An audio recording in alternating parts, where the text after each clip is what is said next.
Hello madlang mga kamoks, no? Welcome back na naman sa ating mountain channel. So for today's video mga kamoks, so update lang tayo muna sa ating breeding mga kamoks, no?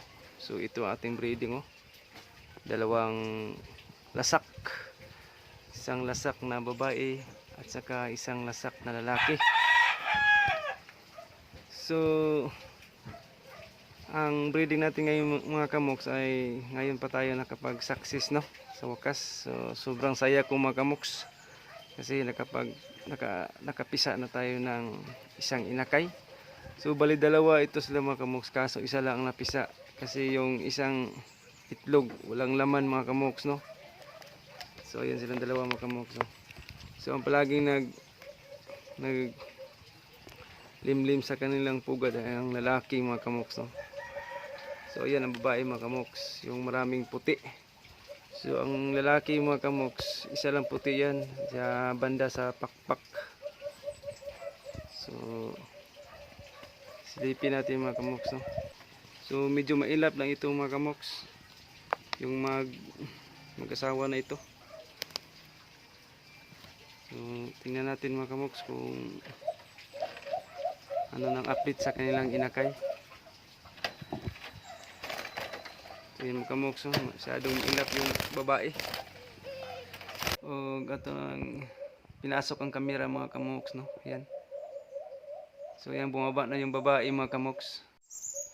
So yan kamoks, no? Grabe ang tapang ng lalaki mga kamoks. Ayaw niya pahawakan ng kanyang inakay.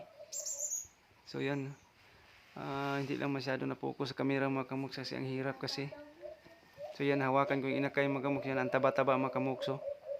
Kasi nag-iisa lang siya mga kamoks. So yan, gusto ko siyang ipalabas mga kamoks kaso hindi ko na lang itinuloy kasi kumapit kasi siya masyado sa kanyang pugad mga kamoks, no? So yan, oh. So kalahati lang na kunan ko sa video mga kamoks pero ayos na rin, at least nakita nyo. So yan ang lalaki, bumaba na. Grabe ang laki ang lalaki mga kamoks. At saka kay Paritomkins yan mga kamoks, no? So yun yung lalaki. Kapag success na ako sa breeding mga kamoks, no?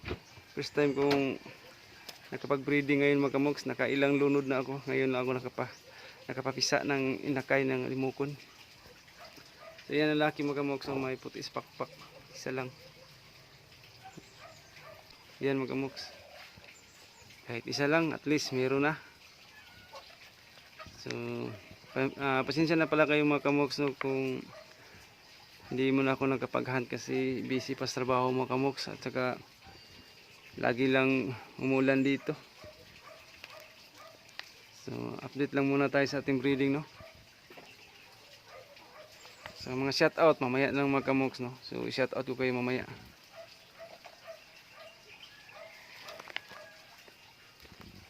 So yan mga kamoks, no. So ang laki mga kamoks inakay, no, kapag isa lang malaki. So yan mga kamoks, sa mga baguhan nating kaibigan dyan, huwag kalimutan mag-like, mag-comment, no? At saka siyempre pakisubscribe na rin.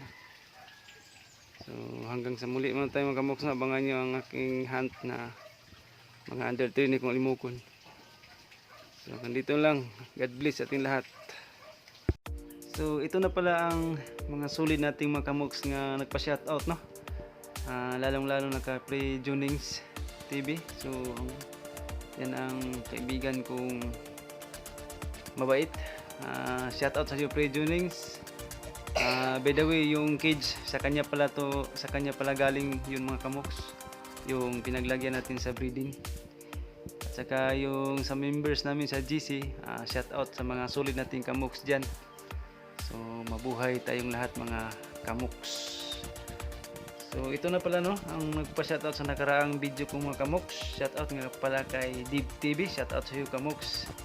Dib TV, Alimukon Vlog, shoutout sa iyo. Kay Pre Tomkins, Pre, shoutout sa iyo, yung may-ari ng ating lalaki na breeder. Pre, shoutout sa iyo, Pre Tomkins. Wiglin TV, Pre, shoutout sa iyo. RM Sindong Mix Vlog, shoutout sa iyo kamoks. Ed The Adventure Tol, shoutout sa iyo Tol. RP The Adventurer, shoutout sa iyo kamoks. Boryon 13, shoutout sa iyo. Katribo Hunters Vlog, tol, shout out sa iyo. Si Rusty Gabuli, shout out sa iyo Kamox. Christopher Antonio, pre, shout out sa iyo. Master Ju TV, pre, shout out sa iyo, pre. Kamukmuk Hunter, dong, shout out sa iyo, dong. At saka si Bart Maso, shout out sa iyo, Kamox. So yung ibang magpapa-shout out, mag-comment lang kayo sa baba. At siyempre sa next video, priority ko kayong i-shout out mga Kamox, no? So ayan.